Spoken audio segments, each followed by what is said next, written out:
सोचिए, एक ज्वालामुखी जो पाषाण युग से सोया हुआ था, उसने आज के मॉडर्न जेट्स को जमीन पर ला दिया। कैसे हुआ ये सब? चलिए आज इसी पर बात करते हैं। इस हफ्ते एशिया के आसमान में जो हुआ वो किसी ने सोचा भी नहीं था।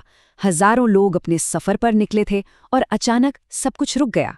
वजह? एक ज्वालामुखी। तो हुआ क्या था, चलिए समझते हैं। तो इसका सबसे पहला और सीधा असर किस पर पड़ा? हवाई यात्रा पर, मतलब फ्लाइट्स पर। देखते हैं कि ये डिसरप्शन कितना बड़ा था। आप देखिए, एयर इंडिया की 8 उड़ानें रद्द हुईं, न्यूयॉर्क, दिल्ली, दुबई, हैदराबाद जैसे रूट्स पर। सिर्फ एयर इंडिया ही नहीं, इंडिगो, आकाश एयर, स्पाइस जेट, सबको अपनी फ्लाइट्स कैंसिल करनी पड़ी या डाइवर्ट करनी पड़ी। खासकर जो मिडल ईस्ट के रूट्स थे, वो सबसे ज़्यादा प्रभावित हुए।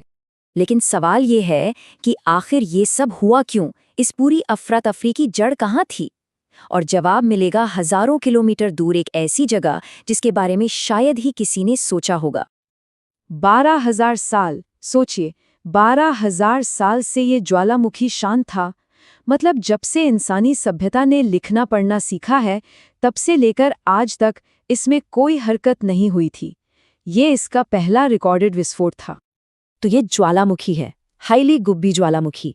ये इथियोपिया के आफार रीजन में है। और जैसा मैंने कहा, ये कोई मामूली बात नहीं है।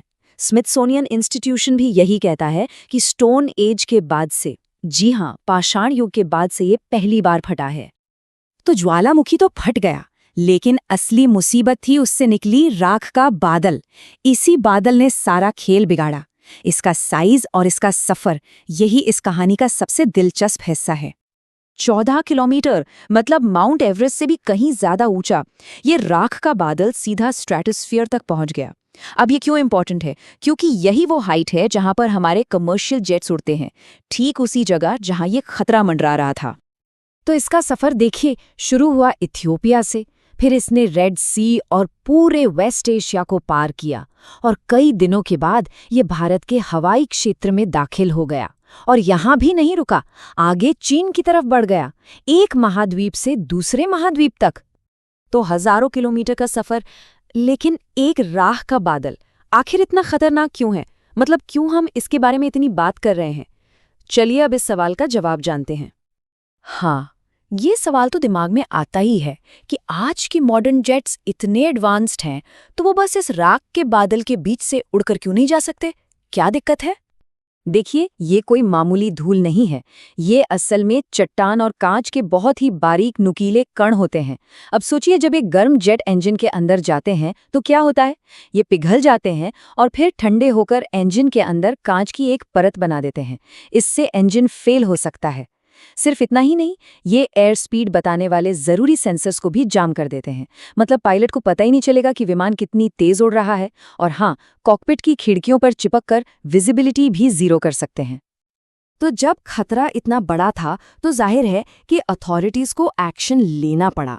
तो देखते हैं कि उन्होंने क्या कदम उठाए और आगे का क्या प्लान था। भारत में डीजीसीए, जो फ्लाइट्स को रेगुलेट करती है, उसने तुरंत एक एडवाइजरी जारी की। साफ साफ कहा गया कि जिन रास्तों पर राख का असर है, उनसे दूर रहें। एयरलाइंस को कहा गया कि वो एक्स्ट्रा फ्यूल लेकर चलें, ताकि ज़रूरत पड़ने पर रास्ता बदल सकें। और अगर किसी को भी राख का स्लाइटेस्ट डाउट हो तो तुरंत रिपोर्ट करें। हाँ, एक और ज़रूरी बात, लोगों को चिंता थी कि क्या इससे ज़मीन पर भी पोल्यूशन बढ़ेगा। तो आईएमडी यानी हमारे मौसम विभाग ने ये साफ किया कि नहीं, ये खतरा सिर्फ ऊंचाई पर उड़ रहे विमानों के लिए था। दिल्ली का एक्यूआई जो बहुत खराब था, वो लोकल स्मॉग की वजह से था, इस ज्वालामुखी की राख की वजह से नहीं। और अच्छी खबर ये थी कि एक टाइमलाइन भी दी गई। बताया गया कि 25 नवंबर की शाम 7:30 बजे तक भारत के ऊपर का आसमान इस राख से पूरी तरह साफ हो जाने की उम्मीद है। मतलब जल्दी हालात नॉर्मल हो जाएंगे। तो ये पूरी घटना एक बड़ा सवाल खड़ा करती है। एक अकेले ज्वालामुखी ने हमारी सारी मॉडर्न एयर ट्रैवल को कुछ दिनों के लिए ठप कर दिया। तो ये सोचने वाली बात है कि हम अपनी इस पुरानी धरती से आने वाले ऐसे सरप्राइजेस के लिए आखिर कितने तैयार हैं।